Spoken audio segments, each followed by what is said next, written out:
किस तरीके से भोले भाले आम ट्रेडर्स को ट्रैप किया जाए। जिनके पास इतना पैसा होता है कि मार्केट को मैनिपुलेट कर सकते हैं। लिक्विडिटी को ग्रैब करने के लिए मार्केट में एक अलग तरीके का एक्शन क्रिएट, एक बार ट्रस्ट करके जितनी चीजें बता रहा हूँ उतनी चीजें सुनिए तो वो तरीका क्या है जिससे हम ये समझ सके कि एक्चुअल स्मार्ट मनी के फुटप्रिंट्स किस डायरेक्शन की तरफ इशारा कर। पहले मैं आपको ये समझाता हूँ कि मार्केट आखिर काम क्यों करता है और काम करता कैसे है।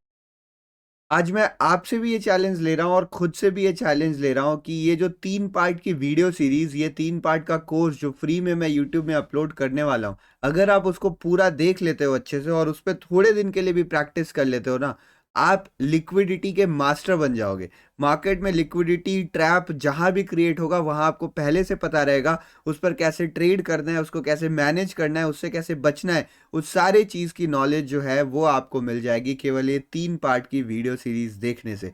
लिक्विडिटी के बारे में यूट्यूब पर आपने बहुत सारी चीज़ें सुनोगी, बहुत सारी हवा उड़ रही है कि बहुत ज़्यादा मुश्किल चीज़ है, बहुत ज़्यादा डिफ़िकल्ट है, केवल कुछ ही लोगों को ये आता है। भाई ऐसा कुछ भी नहीं है। लिक्विडिटी जो है ना वो पूरा गेम है एक करेक्ट थिंकिंग का, एक करेक्ट साइकोलॉजी का, एक करेक्ट नज़रिए का, जिस हिसाब से आप मार्केट को देखते हो। तो इस 3 पार्ट की वीडियो सीरीज़ में मैं आपको वो नज़रिया देने वाला हूँ।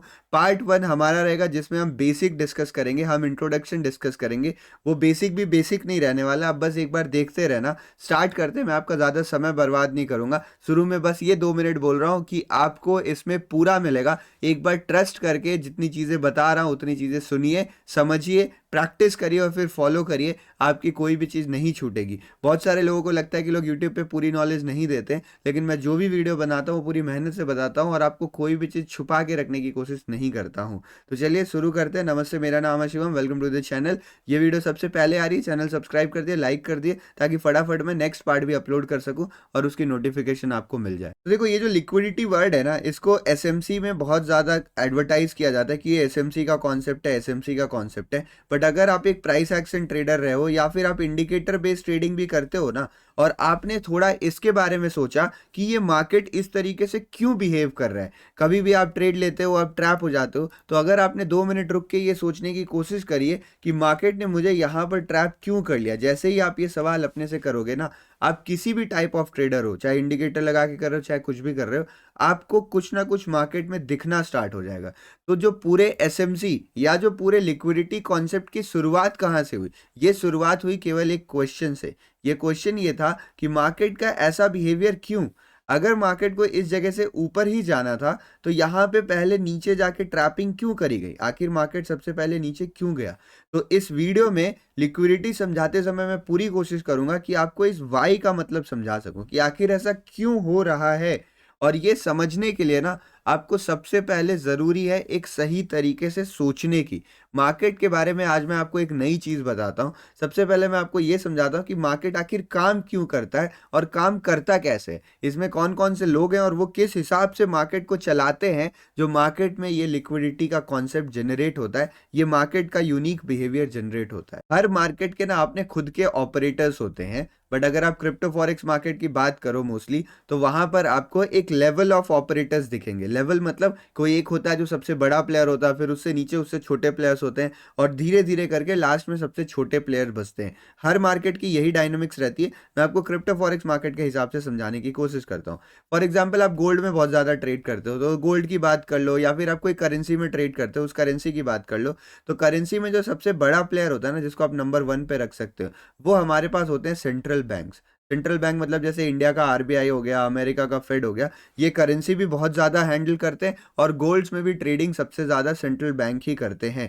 तो ये जो सेंट्रल बैंक होते हैं ना, इनका मेन मुद्दा प्रॉफिट करना नहीं होता। ये मार्केट में सबसे बड़े पार्टिसिपेंट हैं, बट ये मार्केट में प्रॉफिट करने की इच्छा से नहीं आते हैं। इनका काम होता है अपनी इकोनॉमी मैनेज करना, मतलब इनका प्राइमरी काम कुछ और है, बट उसको करने के लिए इन्हें सेकेंडरी मार्केट्स में उतरना पड़ता है और यहाँ पर उन एसेट्स को मैनेज करना पड़ता है। बट प्रॉफिट करना इनका एम नहीं होता, इनका एम होता है उनको मैनेज करना, एक डायरेक्शन देना। तो बेसिकली ये जो होते हैं नंबर 1 प्लेयर जो है, ये लॉन्ग टर्म ट्रेंड डिसाइड करते हैं, क्योंकि ये सबसे बड़े प्लेयर हैं और इनको कोई शॉर्ट टर्म प्रॉफिट से लेना देना नहीं है। तो लॉन्ग टर्म में क्या ही मोमेंटम रहेगा वो सेंट्रल बैंक द्वारा ही डिसाइड किया जाता है। गोल्ड के इतना ज़्यादा ऊपर भागने के प्रति पीछे जो सबसे बड़ा रीज़न है वो है सेंट्रल बैंक्स की buying by developing nation such as India and China.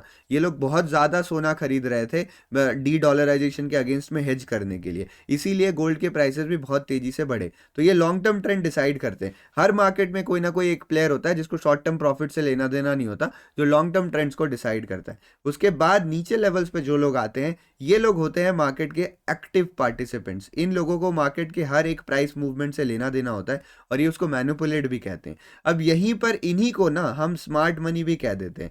अब ये स्मार्ट मनी में क्या क्या लोग आते हैं मैं आपको एक बार बताता हूँ। यहाँ पर आपके जो बड़े बैंक्स है, प्राइवेट बैंक्स हो गए या फिर गवर्नमेंट बैंक्स हो गए, सेंट्रल बैंक को छोड़ के, जैसे इंडिया में एसबीआई हो गया, एचडीएफसी बैंक हो गया, कोटक बैंक हो गया, तो ये जो सारे बैंक्स है ना, इनके पास जो भी पैसा आप जाके डिपॉजिट करते हो, इनका काम होता है उनसे उन्हें इन्वेस्ट करना और उससे रिटर्न निकालना। तो ये बैंक्स बहुत बड़े पार्टिसिपेंट्स होते हैं।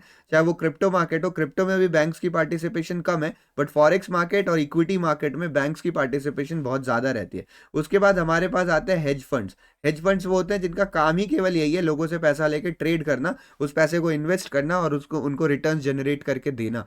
ये हेज फंड्स इंडिया में आप उन्हें म्यूचुअल फंड्स भी बोल सकते हो, बिकॉज इंडिया में हेज फंड्स जो है वो अलाउड नहीं है। ये जो हेज फंड्स हो गए, म्यूचुअल फंड्स हो गए, ये बहुत बड़े मार्केट ऑपरेटर रहते हैं और इनको शॉर्ट टर्म प्रॉफिट से लेना देना होता है। तो जो भी आप प्राइस मूवमेंट देखते हो एज अ ट्रेडर ना चार्ट में, वो प्राइस मूवमेंट के प्रति जो जिम्मेदार लोग होते हैं उन्हें हम स्मार्ट मनी ही कहते हैं। बैंक्स हो गए, हेज फंड्स हो गए, फिर बहुत सारी जो इन्वेस्टमेंट एजेंसीज होती हैं, इन्वेस्टमेंट कंपनीज होती हैं, वो सारे फंड्स हो गए, कंपनीज हो गई, तो ये सारे लोग जो हैं वो स्मार्ट मनी होते हैं। इनके पास इतना पैसा होता है कि ये मार्केट को मैनिपुलेट कर सकते हैं। पूरे मार्केट को भले ही ना कर पाए, बट जिस इंडिविजुअल सेक्टर, जिस करेंसी या जिस चीज़ पे फोकस करें उसको ये बड़े आसानी से मैनिपुलेट कर लेते हैं। और इन्हीं को हम बोलते हैं जो मार्केट को चलने में भी मदद करते हैं। तो ये जो होते हैं ये प्राइसेस को ड्राइव करते हैं, ये बुक्स को अपना मैनेज करके रखते हैं, ये ऑर्डर्स को मेंटेन करके रखते हैं मार्केट में, जिससे मार्केट में प्रॉपर ट्रेडिंग हो पाती है। तो इन्हीं स्मार्ट मनी में से कुछ लोग ऐसे होते हैं जिनका केवल काम ही यही होता है, तो उनको हम यहाँ पर HFT भी बोल देते हैं, हाई फ्रीक्वेंसी ट्रेडर्स बोल देते हैं। या फिर ये लोग होते हैं जो आर्बिट्राज ट्रेडिंग करते हैं, हम उनको यहाँ पर बोल देते हैं, जिनका काम केवल यही होता है कि मार्केट को स्मूथली रन करते रहें। जो इस लिस्ट में सबसे नीचे आते हैं, आप लोग गेस कर पा रहे होगे, वो होते हैं हमारे और आप जैसे रिटेलर्स। रिटेलर्स मतलब इनके कंट्रोल में मार्केट होता नहीं है। इनके अच्छा, अगर आप नंबर ऑफ रिटेलर्स देखोगे ना, तो ये नंबर ऑफ रिटेलर्स भी बहुत बड़े होते हैं, इनका टोटल वॉल्यूम ऐड करने से बहुत बढ़ जाता है, बट इनके कंट्रोल में मार्केट नहीं होता, because they are not united. ये एक साथ कोई डिसीजन नहीं ले रहे होते, रैंडम डिसीजंस ले रहे होते हैं, इसीलिए इनका कोई भी इम्पैक्ट मार्केट के एंड प्राइस पे नहीं पड़ता है।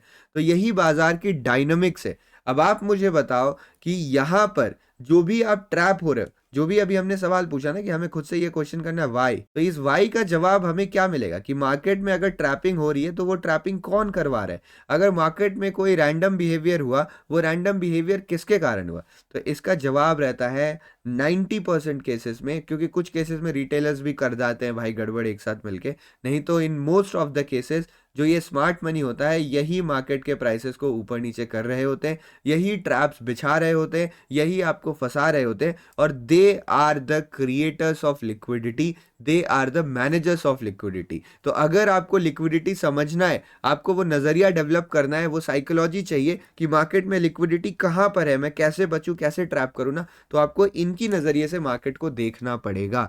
तो अब चलिए समझते हैं कि how smart money manages the market, how smart money controls the liquidity. आखिर इनका नज़रिया क्या है उसको समझने की कोशिश करते हैं। तो इस चीज़ को समझने के लिए ना मैं आपको चार्ट पर लेके चलता हूँ।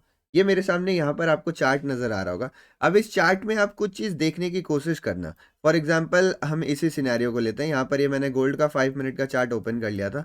गोल्ड को इतना ऊपर तक जाना था, लेकिन उसके पीछे उसके पहले ये नीचे की तरफ ब्रेक डाउन करता है। तो होता क्या है, बस मैं आपको थोड़ी सी चीज़ समझाने की कोशिश कर। अगर मैं एक स्मार्ट मनी हूँ, फॉर एग्जाम्पल एज्यूम करो कि आप ही वो स्मार्ट मनी जिसके पास बहुत ज़्यादा पैसा है और वो गोल्ड में ट्रेड करता है, और उसके पास इतना ज़्यादा पैसा है कि गोल्ड को वो अपने हिसाब से मूव करवा सकता है। तो अगर आपकी मर्जी है गोल्ड को ऊपर ले जाना, तो आप गोल्ड को ऊपर लेके चले जाओगे। अगर आपको गोल्ड नीचे लेके जाना है तो आप नीचे लेके चले जाओगे।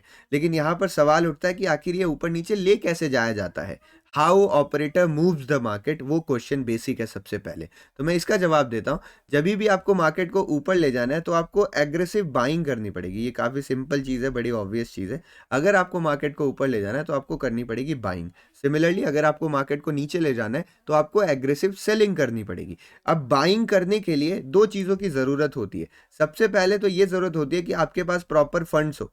आपको सामान खरीदना, आपके पास पैसा होना चाहिए। तो ये पैसा तो जो बड़े प्लेयर्स हैं उनके पास है, इसकी कोई दिक्कत नहीं। जो सेकंड रिक्वायरमेंट होती है वो थोड़ी सी इंटरेस्टिंग है। अगर आप कोई चीज खरीद रहे हो तो आप उसको प्रकट तो नहीं कर सकते ना। You can not just buy anything, you have to first get someone who can sell that thing. तो आपको कोई एक सेलर चाहिए जो वो सामान बेच सकता हो या बेचने के लिए तैयार हो। तो अगर आपको एग्रेसिव बाइंग करनी है तो आपको सेलर्स की जरूरत, आपको ऐसे लोगों की जरूरत है जो लोग सेल करने के लिए तैयार हो। अब आप मुझे एक चीज बताओ, अगर रिटेलर जो है वो सेल करने के लिए तैयार है, इसका मतलब है कहीं ना कहीं मार्केट बेयरिश हो रहा होगा ना। मैं अलग तरीके से, अगर जो बड़ा प्लेयर है, जो स्मार्ट मनी है, वो मार्केट को बाई करना चाह रहा है तो वो जरूर मार्केट में कुछ ना कुछ पॉजिटिव चीजें देख रहा होगा। वो जरूर मार्केट को धीरे धीरे करके ऊपर ले जाने की कोशिश कर रहा होगा।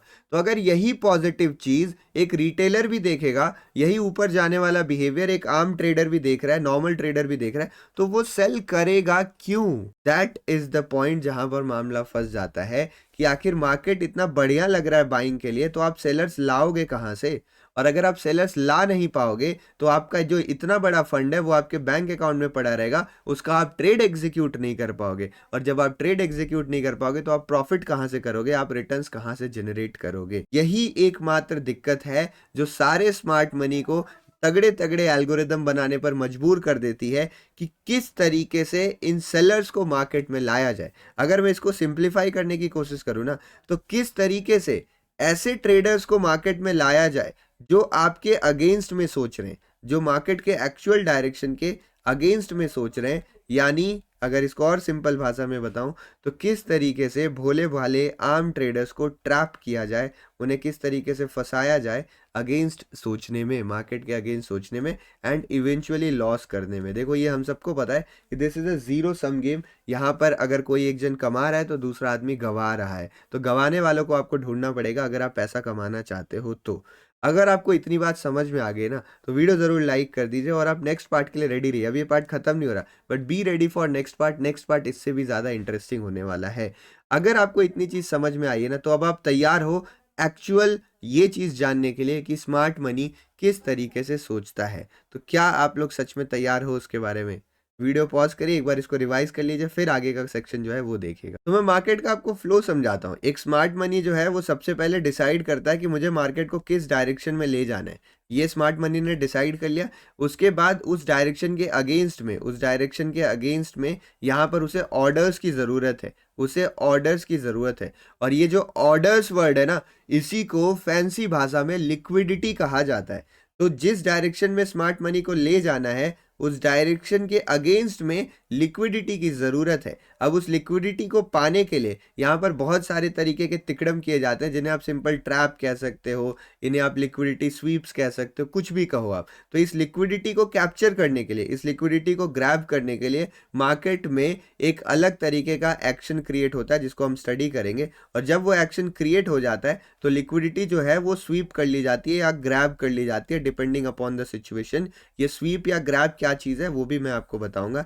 एंड देन फिर मार्केट में हमारा एक्चुअल मोमेंटम जो है वो यहाँ पर स्टार्ट होता है।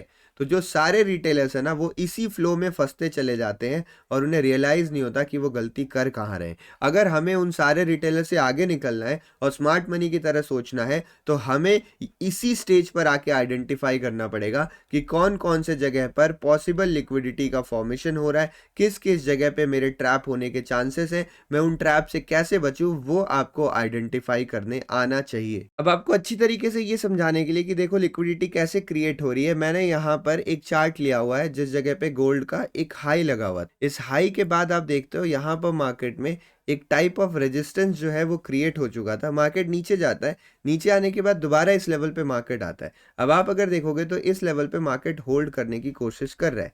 जैसे ही मार्केट इस लेवल के आसपास पहुंचा था ना, जो यहाँ के मार्केट के ऑपरेटर्स है, देखो मार्केट में कोई एक सिंगल ऑपरेटर नहीं होता, मार्केट में मल्टीपल ऑपरेटर्स एक टाइम पर काम कर रहे होते हैं। बट कोई एक ऑपरेटर ज़्यादा स्ट्रांग होता है, कोई एक थोड़ा कमज़ोर होता है। उस टाइम पे एक साथ मल्टीपल ऑपरेटर्स नहीं काम कर सकते एक सिमिलर स्ट्रेंथ पे, क्योंकि उस टाइम मार्केट ट्रेड करने लायक ही नहीं रहेगा। आप मान लो कि अगर आप एक सब्जी मंडी में जाते हो जहाँ पर केवल 100 किलो आलू है बिकने के लिए और उस 100 किलो में आलू जो बिकने के लिए उसी में 2-4 बड़े भंडारे वाले लोग पहुंच जाए और सबको 80-80 90-90 किलो आलू चाहिए, तो सारे लोग थोड़ी खरीद पाएंगे।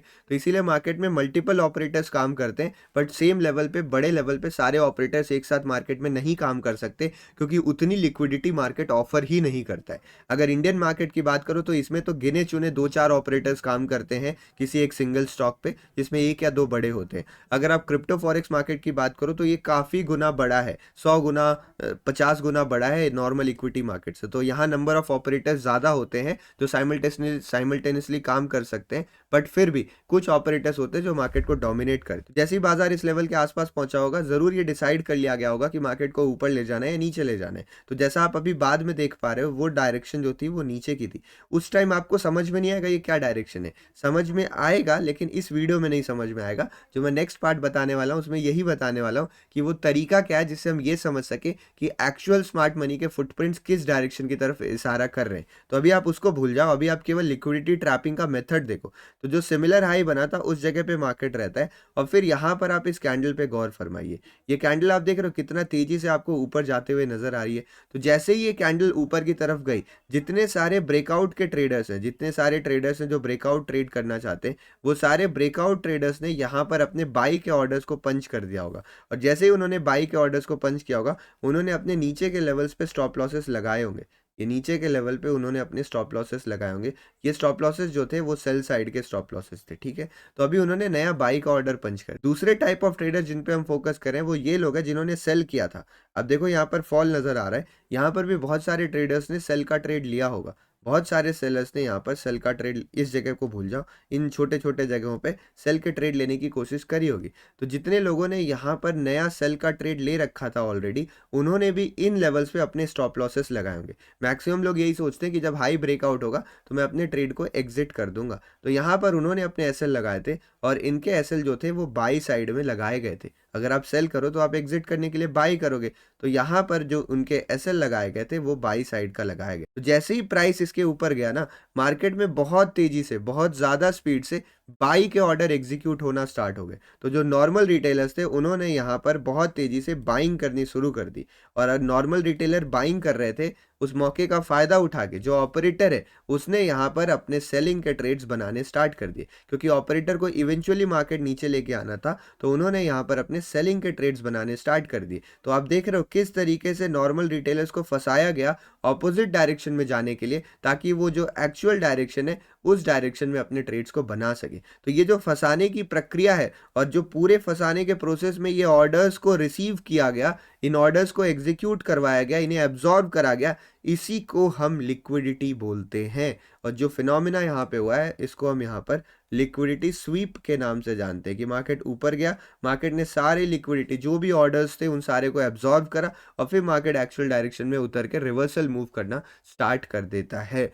तो इस वीडियो में इतना ही। आई होप आपको समझ में आया होगा कि क्या होती है लिक्विडिटी। पार्ट 1 आपको अगर अच्छे से समझ में आ गया ना, तो पार्ट 2 और पार्ट 3 में असली नॉलेज का खजाना है, उसको ज़रूर देखेगा। मैं बहुत ही जल्दी उसको भी अपलोड कर दूंगा। जस्ट आई वांट कि इसमें आप एक बेसिक रिएक्शन दे दो, ताकि मुझे पता चल जाए आप इंटरेस्टेड हो, ठीक है। और अगर आप ये वीडियो 1-2-3 महीने बाद देख रहे हो तो मोस्ट प्रोबेबली सारे पार्ट्स अपलोड किए गए हैं। यूट्यूब में सर्च करके नेक्स्ट पार्ट्स भी देख लीजिएगा। आई होप आपको कुछ ना कुछ मदद मिल रही होगी। Let's move on to the next part. अगले पार्ट में समझते हैं कि आखिर हमें कैसे लिक्विडिटी को आइडेंटिफाई करना होता है। प्रिसाइज मेथड हम जानेंगे, किस तरीके से हम लिक्विडिटी जोन्स को समझ सकते हैं, एंड कितने टाइप ऑफ लिक्विडिटीज होती है उनको हम समझेंगे। एंड देन उसके नेक्स्ट पार्ट में हम जानेंगे किस तरीके से इसको ट्रेड करते हैं और प्रॉपर यूटिलाइज करते हैं प्रॉफिट करने के लिए, which is the most important thing that matters in market. Let's close this video.